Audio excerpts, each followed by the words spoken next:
आज फिर एक कहानी लेके आई हूँ जो का शीर्षक है ब्रह्मवादिनी मदलसा का। ये कहानी है प्राचीन काल की। प्राचीन काल में गंधर्व लोक में विश्वासु नाम के राजा राज करते थे। उनकी एक सुंदर कन्या थी, उनका नाम मदलसा था। उन दिनों पृथ्वी पर पताल केतु नाम का एक बड़ा प्रकर्मी दानव रहता था। उसने छल से मदलसा का अपहरण कर लिया और अपने पताल लोक में बने हुए किले में कैद कर लिया। उन्हीं दिनों गालय नाम के बड़े भारी तेजस्वी ऋषि महाराज शत्रुजित के राज में तपस्या करते थे। उनकी तपस्या में भी पताल लोक बड़ा ही विघ्न करता था। उससे ऋषि बड़े दुखी थे। एक दिन किसी देवी पुरुष ने ऋषि को एक घोड़े देते हुए कहा, भगवान आप इस घोड़े को लीजिए, इसका नाम कुवलयस है। यह आकाश पताल में सब जगह जा सकता है। इसे आप जाकर महाराज शत्रुजित के राजकुमार शत्रुध्वज को दे दे। शत्रुध्वज इस पर चढ़कर पताल केतु तथा अन्य राक्षसों को मारेंगे। इतना कहकर वह देवी पुरुष चला गया। राजकुमार शत्रुध्वज घोड़े के रूप और गुणों को देखकर बहुत प्रसन्न हुए। उन्होंने अपने पिता के आदेश अनुसार पताल केतु के राज पर आक्रमण कर लिया और उसे परास्त करके मदलसा को कैद से छुड़ाकर लौट आए। अपने राज्य में लौट के उन्होंने मदलसा से विवाह कर लिया। विवाह के कुछ दिनों तक ऋषुध्वज के ऊपर दानवों ने पुनः आक्रमण कर दिए। यह युद्ध बहुत दिनों तक चलता रहा। दानवों ने प्रचंड करके एक झूठी खबर फैला दी। वे लोग सब जगह यह कहते हुए घूमने लगे कि ऋषुध्वज युद्ध में मारे गए। रानी मदलसा बहुत चिंतित होकर राजभवन में समय काट रही थी। यह समाचार उड़ते उड़ते उनके कानों तक भी पहुंच गई। अपने पति के शोक में वे अत्यधिक उद्विग्न रहने लगी और अंत में शोक नहीं सह सकने के कारण उन्होंने अपना प्राण त्याग दिया। इधर कुछ दिन बाद दानवों को पराजित कर ऋषुध्वज राजधानी लौट आए।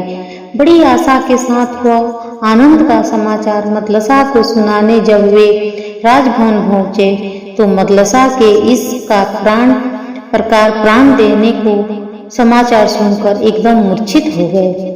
मदलसा को याद करके उनका हृदय शोकाकुल हो गया। युद्ध में विजय प्राप्ति से प्राप्त होने वाले आनंद के बदले राजधानी में विषाद की कली छाया उतर आई थी। पत्नी के शोक में आहार निंदा त्याग कर दिए और लगभग पागलों जैसा उनकी हालत हो गई। उनके पड़ोसी राज्य के राजा नागराज ऋषुध्वज के परम मित्र थे। राजा की अवस्था को देखकर वे बड़े चिंतित हुए। अपने मित्र को दुख दूर करने की इच्छा से नागराज हिमालय जाकर तपस्या में लीन हो गए। भगवान शिव उनकी तपस्या से संतुष्ट होकर उनको दर्शन दिए और उनकी कामना को पूर्ण कर दिए। शिव जी के वरदान से मदलसा अपने पहले जैसा ही रूप में यौवन को लेकर वापस लौट आई।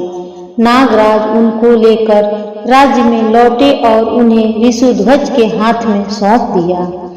किसी मृत व्यक्ति के इस प्रकार पुनः लौट आने की बात तो कल्पना से भी परे है, किंतु ऋषुध्वज के आनंद की सीमा नहीं थी। नागराज के उद्योग से ऋषुध्वज शिव जी की कृपा से ऋषुध्वज को मदलसा पुनः मिल गई और ऋषुध्वज सुखपूर्वक रहने लगे। मृत्यु के बाद दोबारा उसी शरीर में वापस लौट आने के कारण मदलसा के मन का अज्ञान मिट चुका था। जीवन का सार तत्व, उसका चरम तत्व उसको ज्ञात हो चुका था।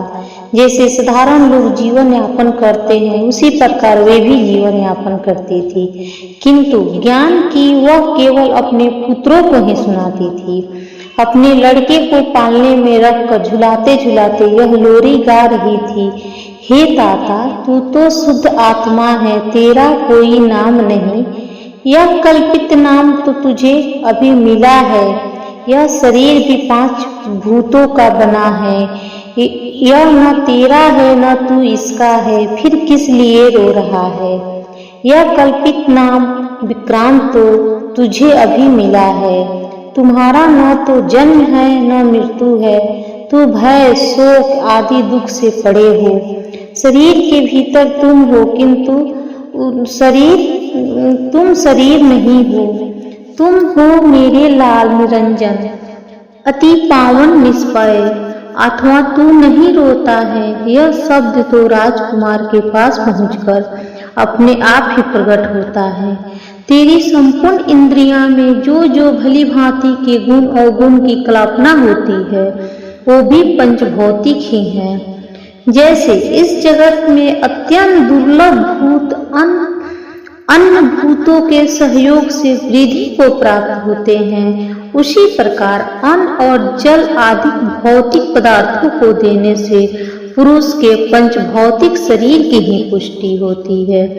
इससे तुझ शुद्ध आत्मा की न तो वृद्धि होती है और न ही हानि होती है। तुम्हारा शरीर जैसे एक दिन जन्मा है, उसी प्रकार एक दिन नष्ट भी हो जाएगा।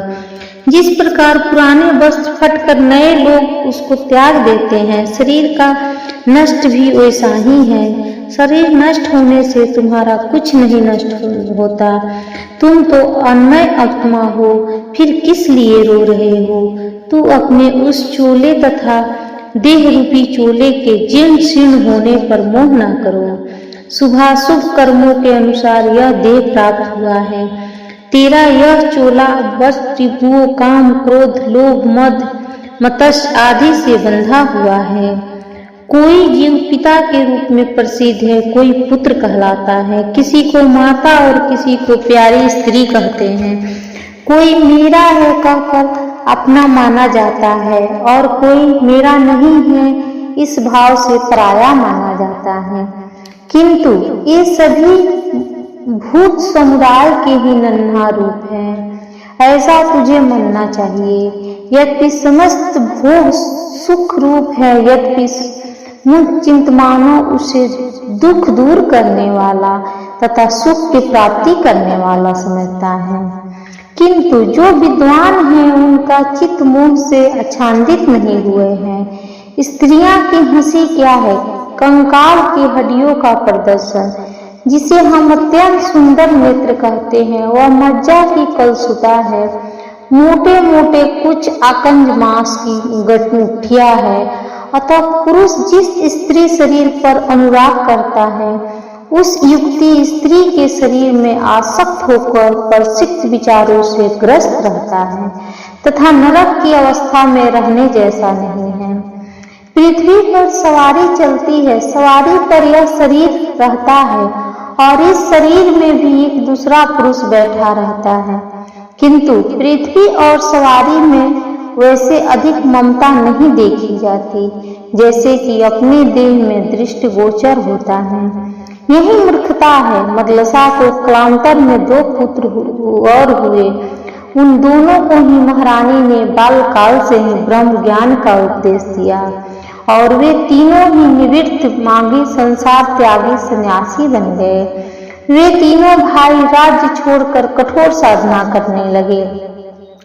मदलसा ने यह प्रतिज्ञा की कि उनके गर्भ में जो बालक आएगा वह दोबारा किसी दूसरी माँ के गर्भ में नहीं आएगा। इसलिए जब चतुर्थ बालक ने जन्म लिया तब महारानी उसे ही बचपन से ही जब निवृत्त मार्ग की शिक्षा देने लगी, उस समय महाराज से भी विनती की कि हे देवी, पितृ पितामह के समय से चले आए मेरे इस राज को चलाने के लिए तो एक बालक को राजा बनना ही चाहिए, अतः इसको विरक्त मत बनाइए। मदलसा ने महाराज की बात मान ली, लेकिन मदलसा ने कहा कि इसका नाम मैं रखूंगी। इसे इस पुत्र का नाम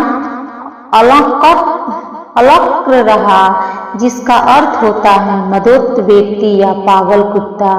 यह राज करेगा, इसलिए यह राज्य के मध्य में उन्नत होगा और प्रजननों के कर से प्राप्त होने वाले संसाधनों को अत्यधिक भोगने लगेंगे तो उसके पागल कुत्ते की तरह कहीं भोगी हो जाने की संभावना न हो।